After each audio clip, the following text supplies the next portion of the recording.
Good morning all. Question number 27. ఇది మనకి group 2 paper 2లో డిసెంబర్ 2024లో కండక్ట్ చేసిన పేపర్ ఇది. ఇందులో క్వశ్చన్ నెంబర్ 27 ఒకసారి చూద్దాం. 1936లో స్థాపించబడిన అఖిల భారత కిసాన్ సభ యొక్క ప్రధాన ఉద్దేశాలు కింది వాటిలో ఏవి? ఏ. రైతులు, రైతు కూలీలు హక్కుల కోసం పోరాడటం. బి. కర్మాగారాల్లో మెరుగైన పని పరిస్థితులను నడగటం. సి. భూ సంస్కరణలో భూములను పునఃపంపిణీ చేయడాన్ని సమర్థించడం. డి. స్వతంత్ర ఉద్యమంలో భారత జాతీయ కాంగ్రెస్కు మద్దతునివ్వటం. దీనికి మనకి ఆన్సర్ వచ్చి ఫస్ట్ 3 ఆప్షన్లు ఏ, బి, సి అవుతుంది. డి అవ్వదు, ఎందుకంటే భారత జాతీయ కాంగ్రెస్కి ఈ సపోర్ట్ చేయలేదు.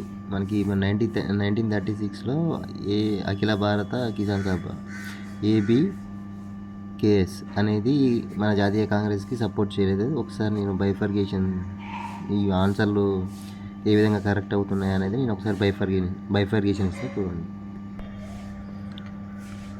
1936లో మనకు క్వశ్చన్ వచ్చి 1936లో అఖిల భారత కిసాన్ సభ యొక్క ప్రధాన ఉద్దేశాలు అడిగారు కదా.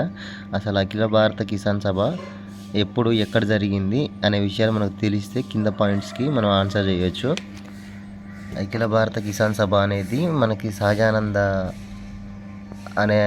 సహజానంద సరస్వతి అనే అతను స్థాపించాడు. ఇది ఒక ముఖ్యమైన రైతు ఉద్యమం. అఖిల భారత కిసాన్ సభ రైతుల సంఘం. దీనిని అఖిల భారత కిసాన్ సభ అని కూడా పిలుస్తారు. 1936లో సహజానంద సరస్వతి స్థాపించిన ఒక ముఖ్యమైన రైతు ఉద్యమం. ఇది భారత కమ్యూనిస్టు పార్టీ యొక్క రైతు విభాగం. ఆల్ ఇండియా కిసాన్ సభ అనేది భారతదేశంలో రైతుల హక్కుల కోసం మరియు భూస్వామ్య వ్యతిరేక ఉద్యమం కోసం పనిచేసే రైతు ఫ్రంట్. దీనిని 1936లో ఐఎన్సి లక్నో సమావేశంలో ఆల్ ఇండియా కిసాన్ కాంగ్రెస్గా స్థాపించారు. బీహార్ కిసాన్ సభ ఉద్యమానికి మార్గదర్శకుడు. బీహార్ ప్రావిన్షియల్ కిసాన్ సభ బీపీకేఎస్ స్థాపకుడు సహజానంద సరస్వతి ఆల్ ఇండియా కిసాన్ సభకు మొదటి అధ్యక్షుడు. 1964లో కమ్యూనిస్ట్ పార్టీ ఆఫ్ ఇండియా విడిపోయిన తర్వాత ఈ ఫ్రంట్ కూడా 2గా విభజించబడింది. ఆల్ ఇండియా కిసాన్ సభ సిపిఐ కిందికి, ఆల్ ఇండియా కిసాన్ సభ సిపిఐఎం అఖిల భారతీయ కిసాన్ సభ ఇలా 2గా చీలిపోయిందనమాట. ఒకసారి చరిత్ర చూద్దాం. కిసాన్ సభ ఉద్యమం బీహార్లో ప్రారంభమైంది. 1929లో సహజానంద సరస్వతి బీహార్ ప్రావిన్షియల్ బీపీకేఎస్ని స్థాపించారు. అఖిల భారత కిసాన్ సభ గురించిన వాస్తవాలు. 1936లో లక్నోలో అఖిల భారత కిసాన్ సభ ఏర్పడింది. అఖిల భారత కిసాన్ సభను అఖిల్ భారతీయ కిసాన్ సభను కూడా అంటారు. ఆ సభకు స్వామి సహజానంద సరస్వతి అధిపతిగా వ్యవహరించారు. ఈ సంఘం కార్యదర్శి ఎన్జి రంగా. అఖిల భారత కిసాన్ సభ యొక్క ఉద్దేశాలు: జమీందారీ వ్యవస్థను రద్దు చేయడం, భూ ఆదాయాన్ని తగ్గించడానికి, క్రెడిట్ను సంస్థీకరించడానికి. 1937 ఎన్నికలలో ఐఎన్సి మంచి సంఖ్యలో సీట్లను గెలుచుకుంది. 8 ప్రావిన్సులలో మెజారిటీని ఏర్పాటు చేసింది. ఐఎన్సి దాదాపు 28 నెలల అధికారంలో ఉంది మరియు ముఖ్యంగా బీహార్లో కొన్ని చట్టాలను తీసుకువచ్చి అక్కడ భూ ఆదాయాన్ని 1911 రేటుతో నిర్ణయించారు మరియు గత 12 సంవత్సరాలుగా తమ భూములను సాగు చేస్తున్న కౌలుదారులు ఇప్పుడు యాజమానులుగా మారారు. ఐఎన్సి నాయకులలో ఎక్కువ మంది జమీందారులు కాగా రైతులు మరియు కార్మికులు మరొక తరగతి నుండి వచ్చారు. అందువల్ల ఐఎన్సిలోని ఈ వర్గ ఘర్షణ గాంధీ, నెహ్రూ మరియు ఇతరులు ఊహించని అన్ని పథకాలను అమలు చేయడంలో ఒక అడ్డంకిగా మారింది. కాబట్టి మొత్తం మీద ఐఎన్సి రైతులకు నెరవేరుస్తామని చెప్పిన అన్ని హామీలను నెరవేర్చడంలో విఫలమైంది. అందువలన ఐఎన్సి ప్రభుత్వం పట్ల భ్రమల్లో పడ్డారు. ఆ విధంగా అఖిల భారత కిసాన్ సభ ఐఎన్సి చేత మోసం చేయబడిందని భావించింది మరియు అందుకే 1942లో మహాత్మా గాంధీ క్విట్ ఇండియా ఉద్యమానికి పిలుపునిచ్చినప్పుడు స్వామి సహజానంద సరస్వతి వంటి రైతు నాయకులు గాంధీకి లేదా ఐఎన్సికి మద్దతు ఇవ్వవద్దని రైతులకు విజ్ఞప్తి చేశారు.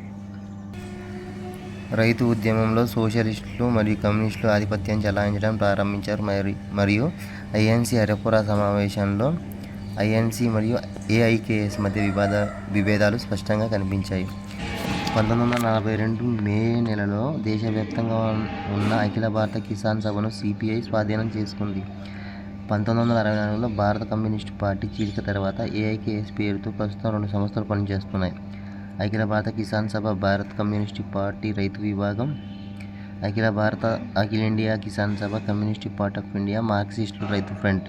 దీన్ని ఆల్ ఇండియా కిసాన్ సభ కానింగ్ లేన్ అని కూడా పిలుస్తారు. అఖిల భారత కిసాన్ సభ లక్ష్యాలు వచ్చి భూస్వామ్యాన్ని రద్దు చేసి వ్యవసాయ మరియు ఇతర గ్రామీణ కార్మికులకు భూమిని ఉచితంగా పంపిణీ చేయడం, గ్రామీణ ప్రజల జీవన ప్రమాణాలను మెరుగుపరచడం, వ్యవసాయం మరియు పరిశ్రమలను అభివృద్ధి చేయడం, వ్యవసాయం మరియు ఇతర గ్రామీణ కార్మికులపై జరుగుతున్న దోపిడీని అంతం చేయడానికి. ఇంతవరకు అఖిల భారత కిసాన్ సభ అంటే ఎట్లా ఉంటుందో చూసాను. ఇప్పుడు నేను క్వశ్చన్కి వాళ్ళు ఇచ్చిన ఆన్సర్లకి ఇక్కడ ఎలా సింక్ అవుతున్నాయో ఒకసారి చెప్తా. మనకి ఏ ఆప్షన్ వచ్చి రైతు కూలీలు హక్కుల కోసం పోరాడటం అని ఇచ్చారు కదా, ఇది కరెక్ట్ అవుతుంది. ఎందుకంటే మనకి ఏఐకేఎస్ అనేది ఏర్పడింది భారతదేశ రైతుల హక్కుల కోసం భూస్వామ్య వ్యతిరేక ఉద్యమం. ఇక్కడ క్లియర్గా ఉంది కాబట్టి ఏ ఆప్షన్ అనేది కరెక్ట్ అవుతుంది. తర్వాత కర్మాగారాల్లో మెరుగైన పని పరిస్థితులను అడగటం. అంటే కర్మాగారాల్లో ఇప్పుడు పనిచేస్తున్న ఉంటారు కదా, వాళ్ళకు సంబంధించి అంటే గ్రామీణ ప్రజల జీవన ప్రమాణాలను మెరుగుపరచడం, వ్యవసాయం పరిశ్రమలను అభివృద్ధి చేయడం అని ఇక్కడ వచ్చింది కాబట్టి అక్కడ పనితీరు దాని లక్ష్యం కూడా అదే అవుతుంది. ఇక్కడ వాళ్ళ ఇచ్చింది కూడా పాయింట్ దానికి సింక్ అవుతుంది కాబట్టి ఆన్సర్ బి కూడా కరెక్ట్ అవుతుంది. తర్వాత సి ఆప్షన్ వచ్చి భూ సంస్కరణలు భూములను పునః పంపిణీ చేయడాన్ని సమర్థించింది. దీనికి అంటే భూస్వామ్యాన్ని రద్దు చేసి వ్యవసాయ మరియు ఇతర గ్రామీణ కార్మికులకు భూమిని ఉచితంగా పంపిణీ చేయడం. ఇక్కడ అదే కదా, భూ సంస్కరణలు భూములను పునః పంపిణీ చేయడం సమర్థించడం అంటే ఇవి అసలు జరగడానికి కారణం ఏంటి? ఇవి ఎవరో పెత్తందారుల దగ్గర పెద్ద వాళ్ళ దగ్గర ఉంటాయి కాబట్టి ఆ భూస్వామ్య వ్యవస్థను రద్దు చేసి వ్యవసాయం మరియు ఇతర గ్రామీణ కార్మికులకు భూమిని ఉచితంగా పంపిణీ చేయడం. కాబట్టి సి కూడా మనకి దాని ప్రధాన ఉద్దేశం అని చెప్పవచ్చు. ఇంకా డి స్వతంత్ర ఉద్యమంలో భారతీయ జాతీయ కాంగ్రెస్కు మద్దతునివ్వడం. ఈ డి అనేది కరెక్ట్ అవ్వదు. ఎందుకనంటే ఇక్కడ ఐఎన్సి సమావేశంలో వాళ్ళు ఇచ్చిన హామీలు అనేది నెరవేర్చలేదు కాబట్టి స్వామి సహజానంద అనేట ఆయన మన ఐఎన్సికి ఇండియన్ నేషనల్ కాంగ్రెస్కి సపోర్ట్ చేయలేదు. వాళ్ళు ఐఎన్సి ఏదో చేస్తామని చెప్పేసి వీళ్ళంతా దానికి అనుకున్నారు కానీ చేయలేదు కాబట్టి వాళ్ళు మద్దతు ఇవ్వవద్దని రైతులకు విజ్ఞప్తి చేశారనమాట. అందువల్ల స్వతంత్ర ఉద్యమంలో భారత జాతీయ కాంగ్రెస్కు మద్దతుని ఇవ్వటం అది అవ్వదు. అందుకని డి అనేది దాని ప్రధాన ఉద్దేశం కాదు. వాళ్ళు ఎందుకంటే సపోర్ట్ చేయలేదు కాబట్టి స్వామి సహజానంద సరస్వతి వంటి రైతు నాయకులు గాంధీకి లేదా ఐఎన్సీకి మద్దతు ఇవ్వవద్దని రైతులకు విజ్ఞప్తి చేశారు. అది పర్టికులర్ థింగ్ మనకు అర్థం అవుతుంది కాబట్టి డి అనేది కరెక్ట్ కాదు. కావున ఆన్సర్ వచ్చి ఏబిసి. ఇలా క్వశ్చన్ నెంబర్ 27 ఉంది. నెక్స్ట్ క్వశ్చన్ వచ్చి 26 ఎక్స్ప్లెయిన్ చేస్తా నెక్స్ట్ వీడియోలో. Okay, thank you.